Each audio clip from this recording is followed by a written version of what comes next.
Hello बच्चों, तो आज मैं आपको क्लास 12th अंशाल खंड द का क्वेश्चन नंबर अंगा बताएंगे। आप जैसा कि जानते हैं इसका 2 पार्ट अपलोड हो चुका है। आज हम यहाँ से पढ़ेंगे, तो चलिए शुरू करते हैं। My name is Rinsu Kumar Pal and this is your beautiful channel जो आप देख रहे हैं। चलिए शुरू करते हैं। व्यतिकरण अंगा वाले में है चौथी का अंगा, इसमें ग दे दिया है। चौथी का अंगा है मुझे वीडियो आने में व्यतिकरण। व्यतिकरण इंटरफेरेंस। इंटरफेरेंस इंटरफेरेंस किसे कहते हैं? जब समान आवृत्ति की समान आवृत्ति तथा समान आवृत्ति तथा समान आयाम समान आयाम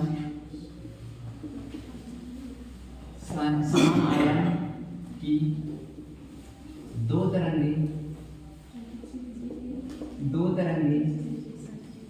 एक साथ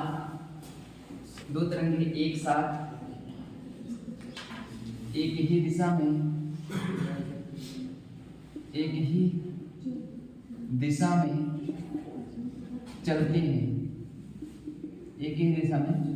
चलती हैं, तो उनकी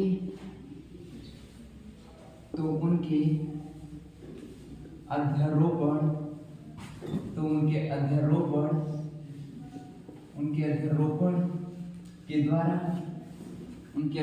के द्वारा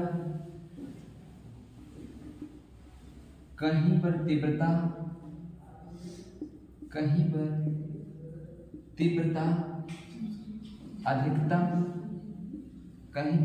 अधिकतम तथा कहीं पर तीव्रता न्यूनतम होती है। कहीं पर तीव्रता न्यूनतम होती है, कहीं पर तीव्रता अधिकतम, कहीं पर तीव्रता न्यूनतम होती है। इस घटना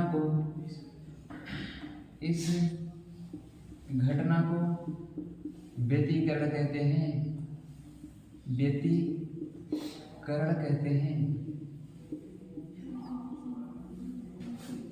देख बेटा, इसमें क्या कहेंगे? जब समान आवृत्ति तथा समान आयाम की दो तरंगे एक साथ एक ही दिशा में चलती है, तो उनके अध्यारोपण के द्वारा अध्यारोपण जैसे ये बात है ना, ये वाली जो घटना है इसी को अध्यारोपण कहते हैं। ठीक है, या आप ऐसे भी अध्यारोपित कर सकते हैं। ठीक है, तो कहीं पर तीव्रता अधिकतम होती है, कहीं पर न्यूनतम होती है। इसी घटना को व्यतिकरण कहते हैं। व्यतिकरण कितने प्रकार के होते हैं? व्यतिकरण 2 प्रकार के होते हैं। मेरा ठंडी लग रही है। और आज मैं आपको बताता हूँ कि जितने लोग भी वीडियो देख रहे हैं, मेरा टेलीग्राम चैनल ज्वाइन कर लीजिए। आप प्ले स्टोर से जाके टेलीग्राम सर्च करिए और उसमें रिंसु कुमार पाल टाइप करेंगे। अभी तो बच्चे जुड़ रहे हैं, आप भी उससे जुड़ जाएंगे तो हम आपको नोट्स प्रोवाइड कर देंगे। डिस्क्रिप्शन में मैं ऐड कर रहा था, मेरे से हुआ नहीं, तो आसान ये है कि आप टेलीग्राम से जाके देख लें। ठीक है, कुछ दिन में सीख जाएंगे तो फिर अपलोड कर देंगे।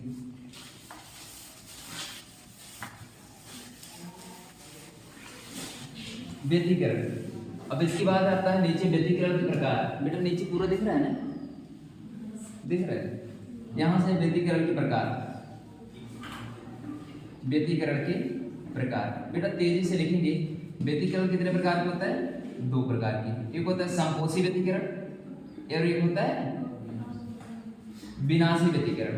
एक होता है संपोषी व्यतिकरण, दूसरा होता है विनाशी व्यतिकरण। संपोषी व्यतिकरण, विनाशी व्यतिकरण।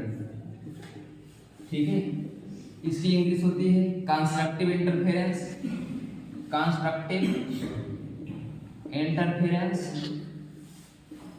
इंटरफेरेंस।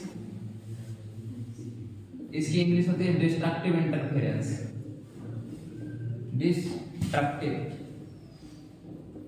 Destructive interference. इंटरफेरेंस तो हटेगा नहीं, फिर डालेंगे संपोषी व्यतिकरण। पूछा है कि नहीं संपोषी बिना से?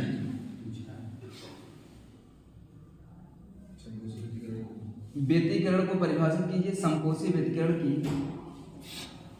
दशाएं लिखिए। मिटा दें? कितने नंबर का है? 3 नंबर का।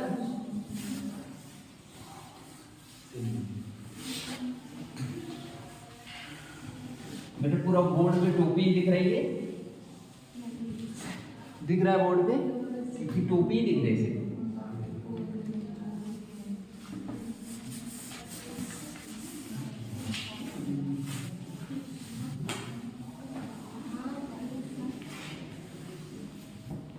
देखेंगे वही व्यतिकरण की परिभाषा से संपोषी व्यतिकरण लिखेंगे, है ना। आप लोग बना के लिखेंगे संपोषी व्यतिकरण। संपोषी व्यतिकरण किसे कहते हैं हम समझा दे रहे हैं, ठीक है। यहां से देखेंगे, देखिए एक ही दिशा में, ठीक है, समान आवृत्ति तथा समान आयाम की 2 तरंगें चल रही है, ठीक है, एक साथ चल रही है ना।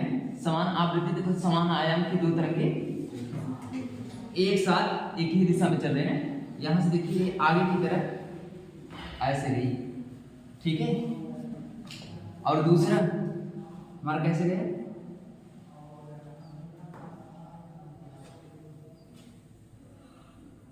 ठीक है, इसी तरह से गया, ठीक है। ये 2 तरंगें हैं। अब यहां से दोनों एक ही पे श्रृंग पे मिल रहा है, ठीक है। जब आगे जाएंगे तो मान लीजिए कि वाला टाप वाला क्या है, श्रृंग, है ना। नीचे वाला जो रहता है वो क्या रहता है, गर्त, ठीक है। ऊपर वाला श्रृंग रहता है, नीचे वाला गर्त रहता है। अच्छा, तो यहां से देखिए यहां पर तीव्रता दोनों एक ही तरफ है, तीव्रता अधिकतम होगी ना, तरंगे, तो यहाँ पे तीव्रता क्या होगी, अधिकतम होगी। और यहाँ पे भी दोनों एक ही तरफ है, तीव्रता क्या हो जाएगी, अधिकतम हो जाएगी, ठीक है। तो यहाँ पे भी तीव्रता अधिकतम होगी, यहाँ पे भी तीव्रता अधिकतम होगी।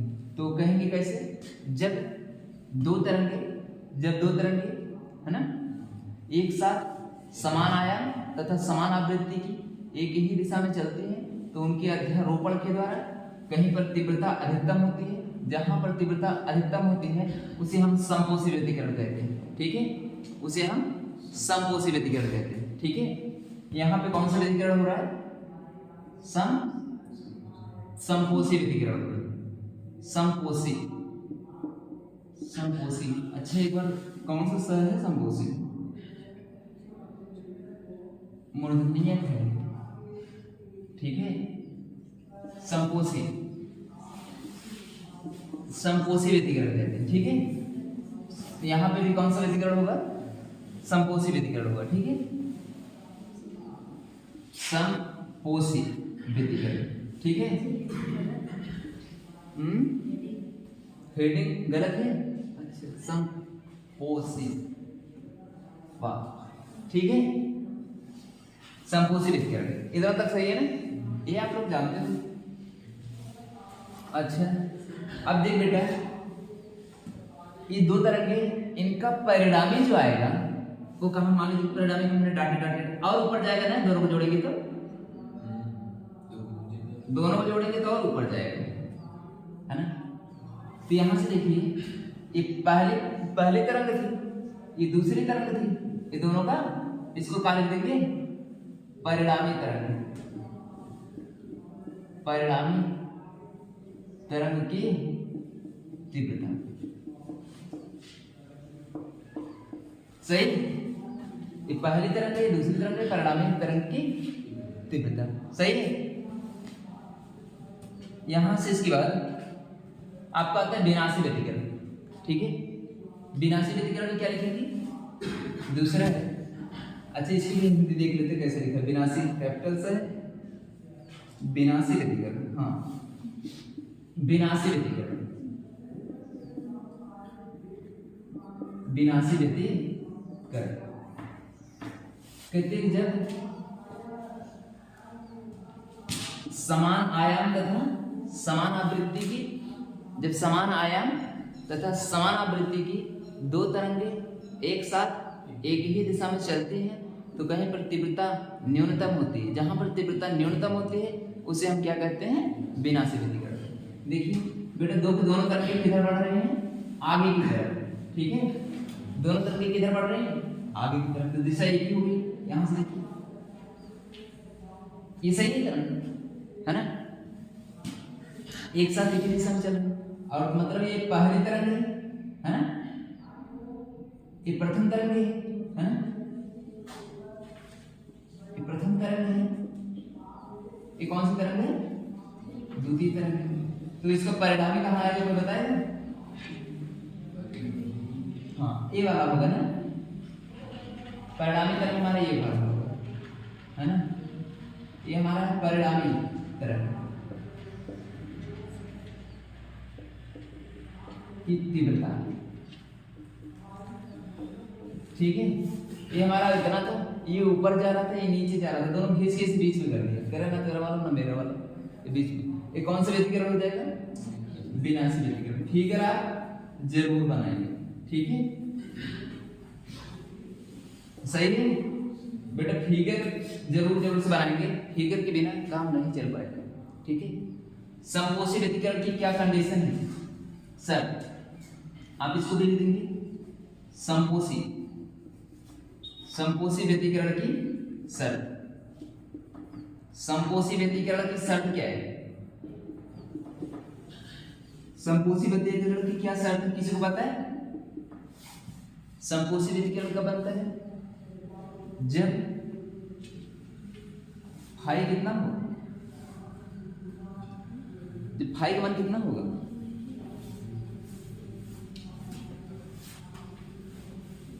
नहीं पता किसी को, 0, 2 पाई 4 पाई 6 पाई, जब फाई का मान 0, 2 पाई 4 पाई 6 पाई, जब ये वाला तरंगे रहेंगी, जब कालांतर इतना रहेगा तो हमारा कौन सा व्यतिकरण रहेगा, समपोषी व्यतिकरण रहेगा। विनाशी व्यतिकरण के लिए कालांतर कंडीशन क्या है, विनाशी व्यतिकरण की शर्त है ना, ये होगा विनाशी, बेटा इसको लिखना बहुत जरूरी है ना, विनाशी व्यतिकरण की शर्त, ऐसी शर्त भी पूछ लेता है। तो फाई कितना होना चाहिए, पाई होना चाहिए, 3 पाई होना चाहिए, 5 पाई होना चाहिए, है ना, एंड सो ऑन, ठीक है, ठीक, ये आपका कंप्लीट हो गया। ये फिगर बना देंगे, आप व्यतिकरण की परिभाषा लिख देंगे, समपोषी और विनाशी व्यतिकरण की डेफिनेशन लिख करके चित्र बना करके उसको लिख देंगे, 3 नंबर से ज्यादा मिल जाएगा, ठीक है, 3 नंबर का रहेगा तब भी गलती से, है ना, ज्यादा लिखे रहेंगे तो 1 नंबर और ऊपर आ जाएगा अगली बगली करके। यहां से देख बेटा पांचवी का, ये बेटे पांचवी का क्या है ना, पांचवी का क्या है, जो क्वेश्चन था ये पांचवी का क्या है, ठीक है, नोट करिए।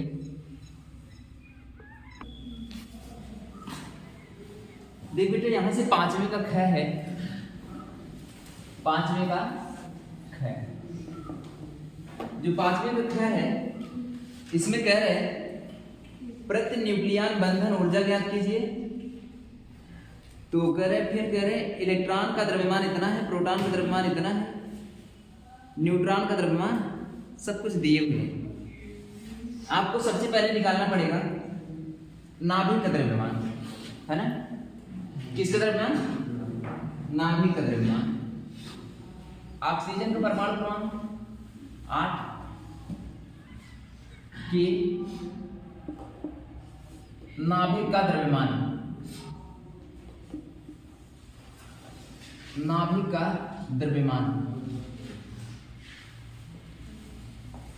नाभिक का द्रव्यमान बराबर परमाणु का द्रव्यमान, परमाणु का द्रव्यमान माइनस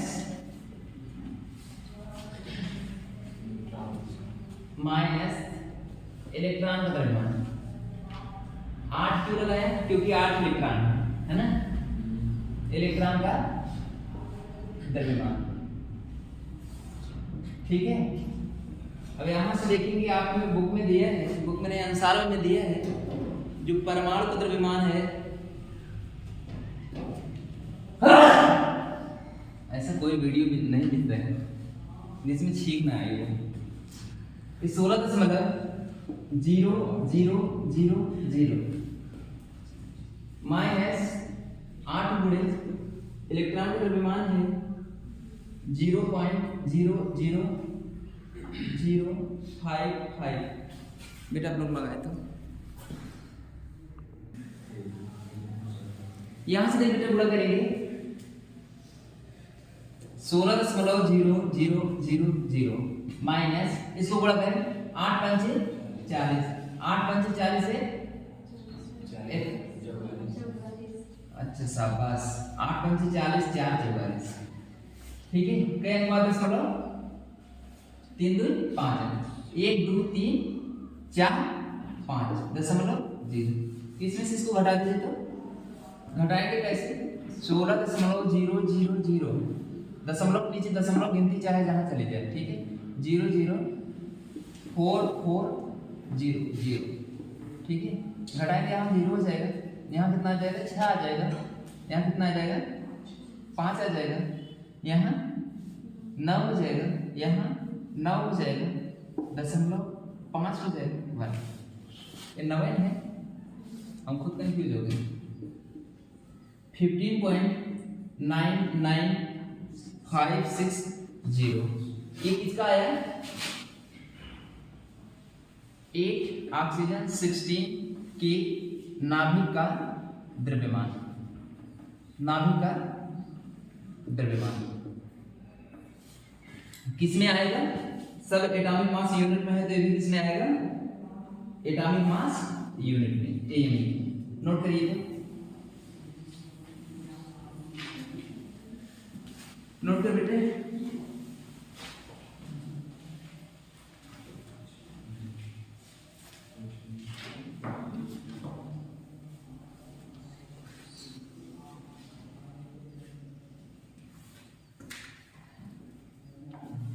इसे वीडियो में तो अच्छा दिख रहा होगा।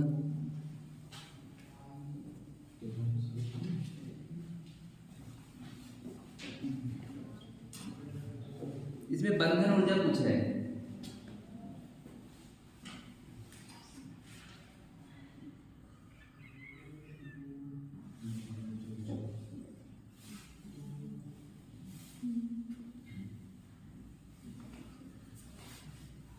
सही है ना?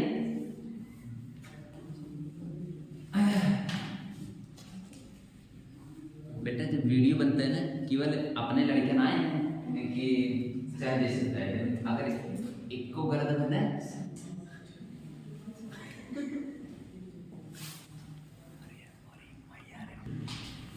बेटा, इसके बाद आपको निकालना है, इसमें बंधन ऊर्जा तक जाना है। इसके लिए आपको न्यूक्लियानों का द्रव्यमान निकालना पड़ेगा। न्यूक्लियानों का द्रव्यमान, न्यूक्लियानों का द्रव्यमान निकालने के लिए क्या करेंगे? न्यूक्लियन में क्या रहता है? 8 प्रोटॉन का द्रव्यमान, 8 प्रोटॉन का द्रव्यमान तथा 8 न्यूट्रॉन का द्रव्यमान। यही है ना? प्रोटॉन और न्यूट्रॉन का द्रव्यमान, प्रोटॉन और न्यूट्रॉन का द्रव्यमान देख लेते कितना है।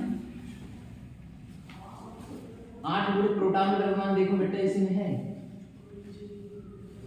देखा 1 पॉइंट, इतना बुरा कराओगे तो हालत खराब हुई है। 1.07593 लेकिन क्वेश्चन आसान है। न्यूट्रॉन का द्रव्यमान है 1.008982 8982। अब इन दोनों को गुणा करके जोड़ना है आपको। बेटा गुणा गलत ना होने पाए, नहीं तो सब कबाड़ हो जाएगा। इनको गुणा करके जोड़ ले, बेवकूफ है। दोनों कामन ले, 8 कामन ले ले बेटा, उसके बाद जोड़ के फिर गुणा करिए। एक बार गुणा करना होगा, है ना? सही बात। 1.00898 यहाँ से 1.007593 1.008982 जोड़िए तो 3 2 5 8 8 16 17 9 8 17 9 5 14 9 5 14 15 15 5 हासिल 1। यहाँ से ये 8 8 16 16 से हासिल 1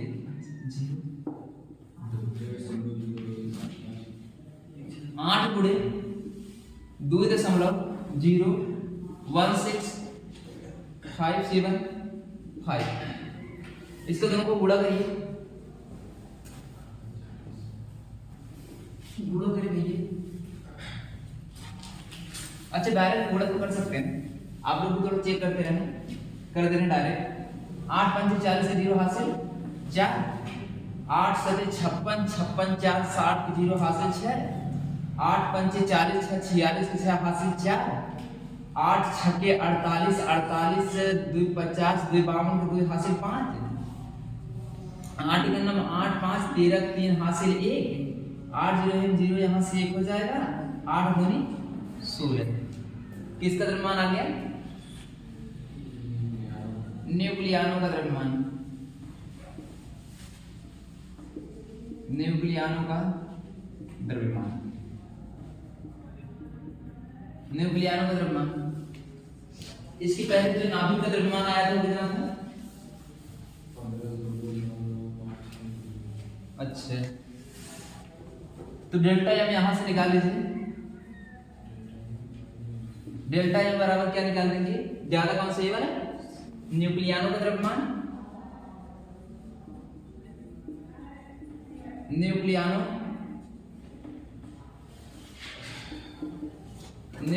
का द्रव्यमान, न्यूक्लियानों का द्रव्यमान माइनस नाभिक का द्रव्यमान। नीचे दिख रहा है, न्यूक्लियानों का द्रव्यमान माइनस नाभिक का द्रव्यमान। न्यूक्लियन कितना है? 16.13260। ठीक है, नाभिक वाला बोलो तो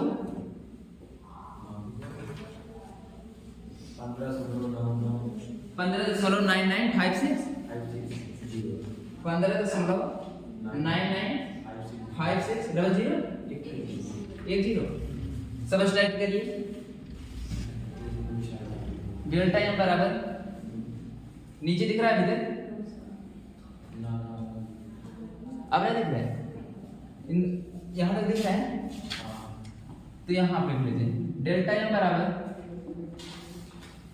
इसे हमें घटाएं हमारे ऊपर खत्म हो जाए 16.132600 यहां से जाए 15.9956 एक 0 और बढ़ा ले, हाँ बिना वजह 0 बढ़ा ले, 0 0 हो जाएगा, ये 7 5 12 वहां हो जाएगा, फिर हो जाएगा 12 9 3 12 यहाँ हो जाएगा 0 10 10 में से 9 गया 1 0 0। ठीक है, इसको घटाएंगे ना तो आएगा 0.1373 आएगा। किस में आया है? Atomic mass unit. अब एटॉमिक मास यूनिट आपको इलेक्ट्रॉन वोल्ट में निकालना है। इसमें दिए हैं एक एटॉमिक मास यूनिट बराबर 137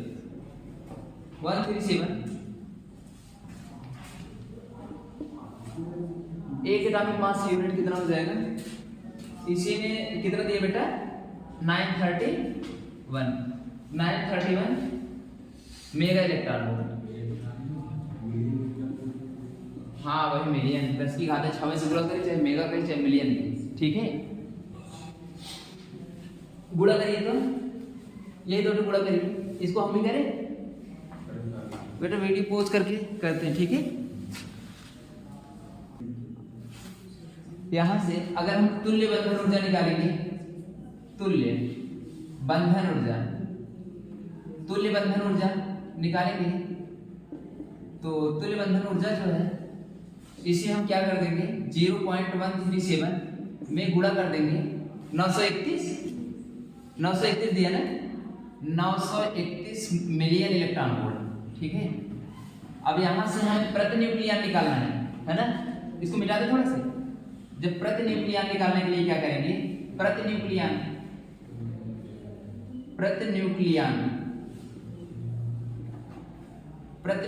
के लिए क्या करेंगे, प्रति न्यूक्लियन के लिए क्या करेंगे, न्यूक्लियन कितना है इसमें, प्रोटॉन और न्यूट्रॉन का योग कितना हो जाएगा 16, इसमें हम 16 से भाग दे देंगे, ठीक है। तो प्रति न्यूक्लियन ऊर्जा, प्रति न्यूक्लियन की ऊर्जा दिख रहा है अभी तक, तो यहां से आ जाएगा 0.137 इंटू 931, ठीक है, 931 डेल्टा एम यहां पे लिख ले, अपान कितना हो जाएगा 16। जब आप इसको सॉल्व करेंगे, ऊपर वाला कितना आया है 127.547 बस बटे 16 से जब भाग देंगे तो कितना आएगा, नीचे दिख रहा है बेटा, 16 से जब भाग देंगे तो आपको 7.97 आएगा, 16 से जब भाग देंगे तो आपको 7.97 मिलियन इलेक्ट्रॉन वोल्ट प्रति न्यूक्लियन आएगा, ठीक है। यही आपका आंसर है, ठीक है। आधे घंटे